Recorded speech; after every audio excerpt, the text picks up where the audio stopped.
Howdy folks, I'm Charming Corncockle, cheekily causing cute confessions. I'm Amber. And here are more cute confessions for us to cause, so make sure to go find yourself something to confess to, but make it cute. So let's get started on that. Like, confess to your crush that you have a crush on them. Could be cute, could go horribly wrong. Alright folks, and our first letter is titled, I'm taking my soon-to-be ex to the cleaners in our divorce, and I'm loving every second of it. I'm a 34-year-old female, and my ex-husband, Jordan, a 35-year-old male, and I have been together for 20 years. We were high school sweethearts and have been married for over 10 years. A few years ago, we started trying to have a baby, and it didn't work out. It was and has been really frustrating. After a lot of tests and specialists, ultimately, it's because of me. I'm okay, I'm dealing with it. I thought that we would be dealing with it together. We won't be, because instead of working through it with me, he decided to get some rando from the gym named Megan, a 38-year-old female, pregnant. She's due in September or something. I found out a few weeks ago. We obviously are divorcing. It was out of nowhere for me, but I'm going to be okay. I've been in therapy for years, but hated every single therapist, so not sure it's for me. Megan is apparently anxious to be married before the baby is here. Don't ask me why she decided to have a baby with someone who is already married. That's not my problem. She has 2 other kids and sells insurance. That's all I know about her. He's moved in with them, and I filed for divorce after I found out about the woman and the pregnancy. But I'm not really interested in making this easy for him.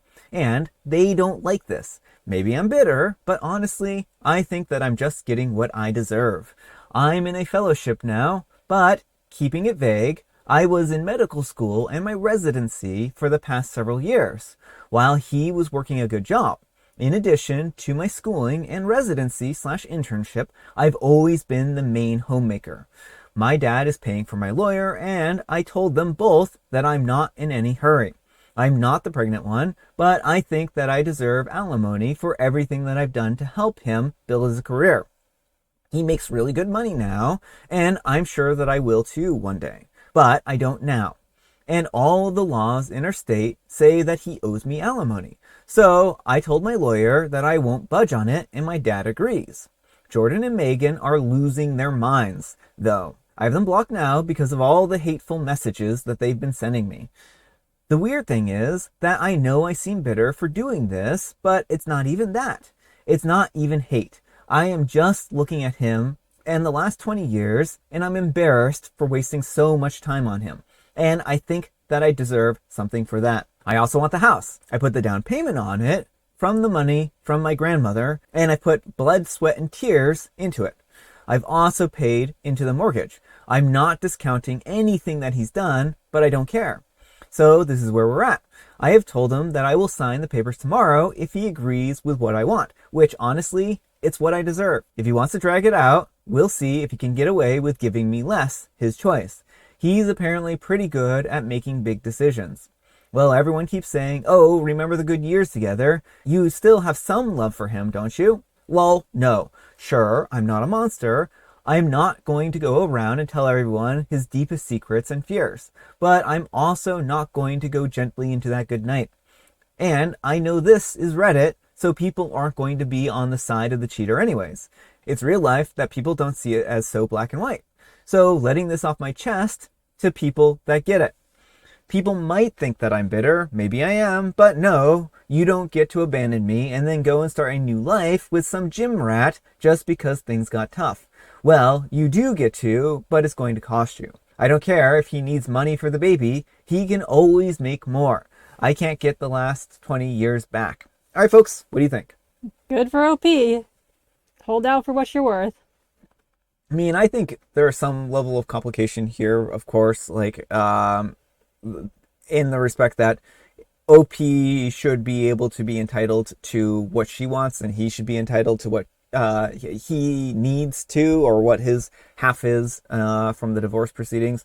I do think like him cheating was a pretty low blow here, especially since if he really wasn't happy with the relationship and a child, not having being able to have a child was a deal breaker for him, then he should have worked through that with OP and gone through the proper avenues and not gotten someone pregnant before he got divorced, you know? Well, the thing is, OP is just asking for more to expedite the process. Yeah. You know, OP is like, yeah, I mean, you can take me to court and drag this out all you want. They're the ones who are in a hurry to get married. Yeah. So I don't think OP is doing anything wrong here. No, and I mean, I think again, like if she wants to get married before the baby comes, that's on her. But then you're right; they need to pay the premium, I guess, on that, right? So I think that OP is doing what they feel that they need to do in order to make the best out of a bad situation. And I can't blame them for that, you know. But let me know what you folks think. So anyhow, take care and good luck. All right, folks, and our next letter is titled, Am I a Jerk for Planning to Adopt a Beloved Stray Cat? I've been living in my apartment complex for 2 years now. Since I moved in, there has been a stray cat who I've formed a relationship with. She sleeps in the bush in front of my unit and often sits on the exterior window ledge to look into the living room. I sit with her and I play with her almost every day. I work from home, so I can easily step outside whenever. I asked my landlord if pets were allowed, but he strictly denies all pets. However, I will let her inside on occasion, especially during bad weather, and she is happy to be inside and has never made any mess or gotten into anything. She is also beloved by the other units in our corner of the complex. She doesn't go outside of the corner, but everyone in our corner knows and loves her. There are several apartments that leave blankets out for her to sleep in, and some units also have water bowls and feeders outside for her. Now, there are about 4 stray cats that live in our corner of the complex, so she has some competition for food and comforts. It has also come to my attention that she used to belong to the previous tenants of our unit. When they moved, she got out, and they didn't have time to find her before they left. I feel so guilty that my home is where she used to live happily, and I just want to give her that safety and security once again. Now I'm planning on moving before renewing my lease. My plan is to adopt the stray cat and take her with me. I think that this makes me a jerk, since so many other people in the complex love her, even though none of them are willing to bring her in themselves. She also seems to love the outdoors and playing with the other stray cats, though she does whine at the door to come in when it's cold. So I can't tell if her quality of life would be improved by moving her indoors or not. Am I the jerk for taking her away from everyone else who loves her and the other cats? All right, folks, what do you think? No, not the jerk. She deserves a safe, stable home. Indoor cats have much longer lives than outdoor cats on average. There are so many dangers that the outdoors present. And so if the other people in the complex really do love her, then they will hopefully just be happy that she is with a good home. I would let them know as you are leaving that you are taking the cat so they know that she is going with someone. But yeah, you don't have to just leave her there forever because other people want to hang out with her. Yeah, I mean, I think that's really what it boils down to, is that OP just needs to give everyone a heads up that they're taking the cat. And while she's beloved, I'm sure they're going to be happy that she is going to have a nice home. And like you said, indoor cats live longer than outdoors cats. The one thing that I might do is check to see if she's already chipped, because if she's chipped and the other owners are still looking for her, then it might be one of these things where OP can return her, but they've also not come back at all, it seems like, to see if she's around and see if anybody has seen her. So it might just be one of these things that nobody knows where they are, and you know, they haven't shown any indication that they want to get her back. But let me know what you folks think. So anyhow, take care and good luck. All right, folks, and our next letter is titled, Am I a Jerk for Initially Asking Someone in My Cycling Group to Leave Due to Inappropriate Gear? I'm a 24-year-old male, and I organize group cycling rides pretty regularly. They're technically open to the public because of sponsorship requirements, usually restaurants that we stop at along the way. But in reality, they're mostly filled with my friends. I still have to advertise them, though. This last ride was a longer one, about 3 hours each way, and a fairly fast-paced. Out of total 5 spots, 4 were taken by people that I know, and 1 ended up going to someone from the public, Courtney. Well, when we met at the start point, I noticed right away that Courtney wasn't dressed like a typical cyclist. She had the proper road bike, helmet, lights, and all that, but she was wearing a long skirt and sandals that were not clipless instead of cycling gear. Everyone else is in standard Lycra kits. She actually had the most expensive bike out of all of us, so she clearly knew better. I was honestly concerned about safety. A long skirt near a bike chain just sounds like a bad situation waiting to happen, especially on a fast-paced ride, where we wouldn't be stopping constantly. I didn't want to be responsible if something went wrong, so I told her that she couldn't participate and she would have to leave. That didn't go over well, and one of my friends, Emily, immediately said that if Courtney wouldn't ride with us, that she wouldn't either. She left and said that she would just do the same route independently with Courtney, since it's all public roads. There was nothing that I could do about that. The awkward part came later when I realized that we would all be stopping at the same sponsor restaurants. It would look weird if Courtney was just there, but not part of the group, or if she had to pay separately while everyone else was covered. So I ended up just registering her anyways and letting her ride with us after all. After the ride, Emily told me that I was a jerk for how I handled things. I feel like she kind of forced my hand though. If she hadn't walked off with Courtney, I would have stuck to my decision. I also think that she might be biased because they both are women and usually Emily is the only one in the group. The rest of my friends think that I was being reasonable. For what it's worth, the event page did say weather appropriate cycling clothing, but it didn't specifically say no skirts. All right, folks, what do you think? Yes, OP, I think you're the jerk here. While skirts may not be ideal for cycling, it sounds like she's probably an experienced cyclist. Different people prefer wearing different clothes when they're cycling.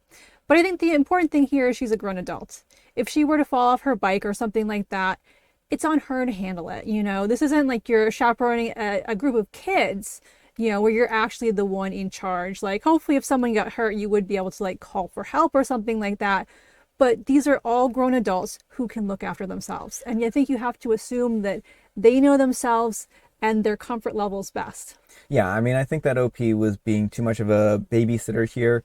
They aren't being, I mean, it sounds like this is like something that the restaurants sponsor them for and allow them to do. And OP, you know, they need to make sure that, you know, the group is together, but if the person in the group isn't wearing the proper cycling gear, then I don't know. I mean, I understand the safety concern, but like Amber said, I kind of feel like she's an adult and she knows the risks too.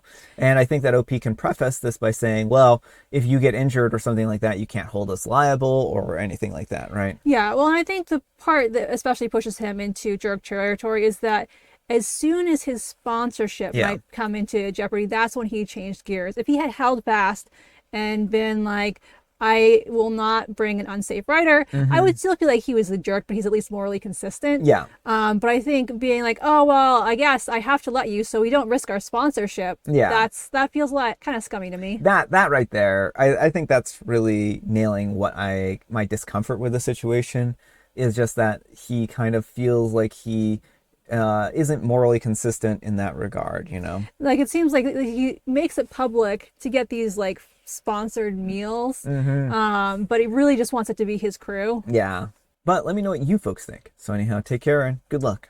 But folks, let's see what the Wheel of Judgment has to say. Wheel of Judgment, turn, turn, turn. Tell us the judgment that OP's earned. You can probably hear the Wheel of Judgment. It said no judgment. The wheel is like, I'm not gonna get to it's not even that thorny wheel. Like, you always are so bizarre.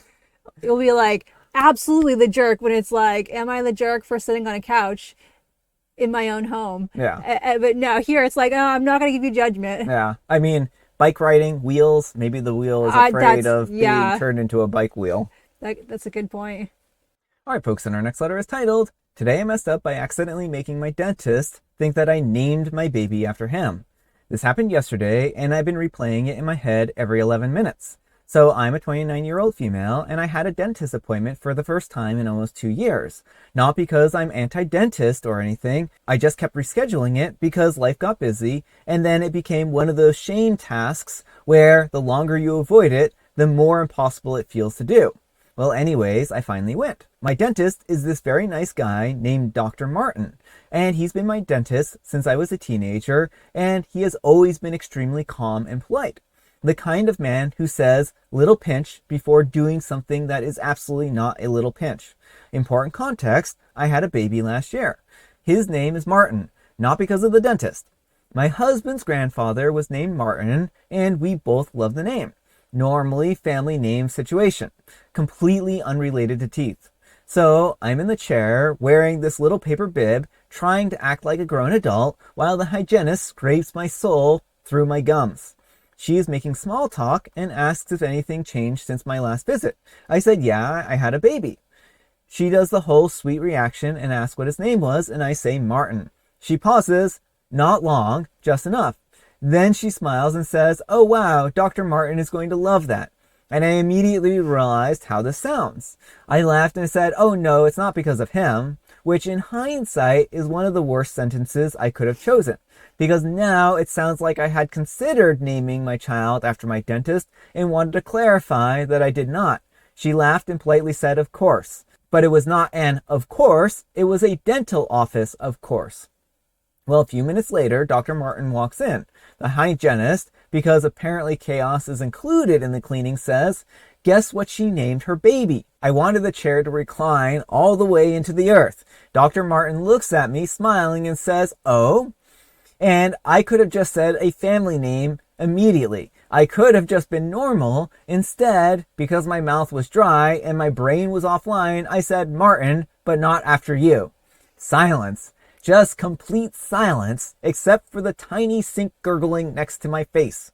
Then I added, for some ridiculous reason, not that you wouldn't be a good person to name a baby after. Why did I say that? Why did I imply that my dentist had been evaluated as a baby name material? Dr. Martin did this very gentle laugh and said, well, that's good to know. The hygienist turned away, but I could see her shoulders moving. Then he started checking my teeth like nothing had happened, which somehow made it worse because now this man's fingers were in my mouth while we both had to live with the knowledge that I had just told him that he was name-worthy but not selected. And because I was nervous, I kept trying to fix it. And every time he asked me to bite down or turn my head, I would find a new way to make it worse. It's my husband's family name, Normal. We didn't name him after any medical professionals. Not normal. We didn't name him after any medical professionals. Not normal. I mean, we like you, obviously. Horrifying. At one point, he said, you may feel some pressure, and I fully panicked. And I said, yeah, emotionally too. I don't think he heard me. I hope he didn't hear me. And at the end of the appointment, he said, tell little Martin I said hello, which obviously was a kind, harmless thing to say. But my brain interpreted it as, I will remember this forever. Then the receptionist asked if I wanted to schedule my next cleaning in 6 months. And I said yes, because I'm trying to be responsible.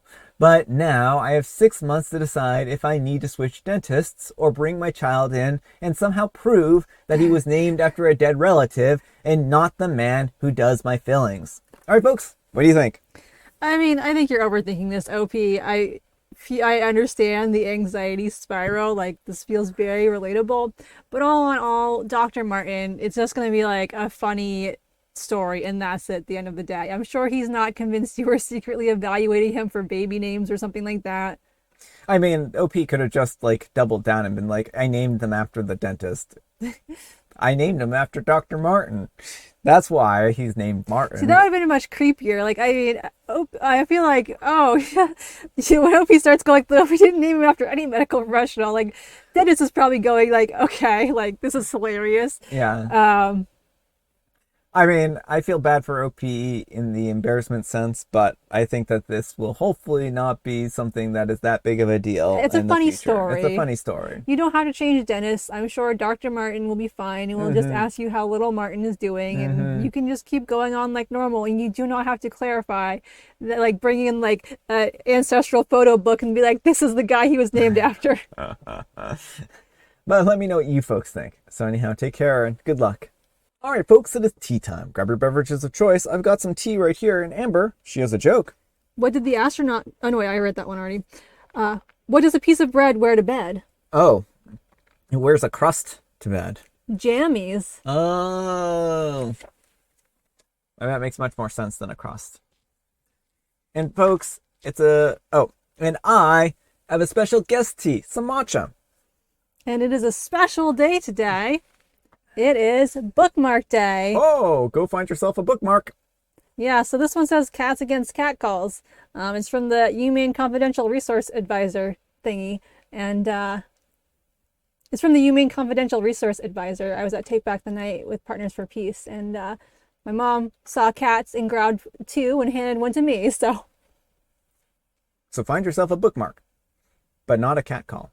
All right, folks, that's all the time we have for today. Thank you so much for watching. Happy Friday, Junior. Happy Friday, Junior. Thanks so much to Amber for joining me today. Thank you for having me. Amber, we need some kind of moral advice and or guidance, and please have it on naming people after dentists. If you name your kid after your dentist, unless you have like a very close like relationship with them, you probably shouldn't tell them. I say tell them. I say go for it. Name all of your kids after dentists. Name them all after the same dentist. But thanks so much for watching, and we'll see you all tomorrow. Bye. As an aside, dentist, what's your full name? I want 3 kids.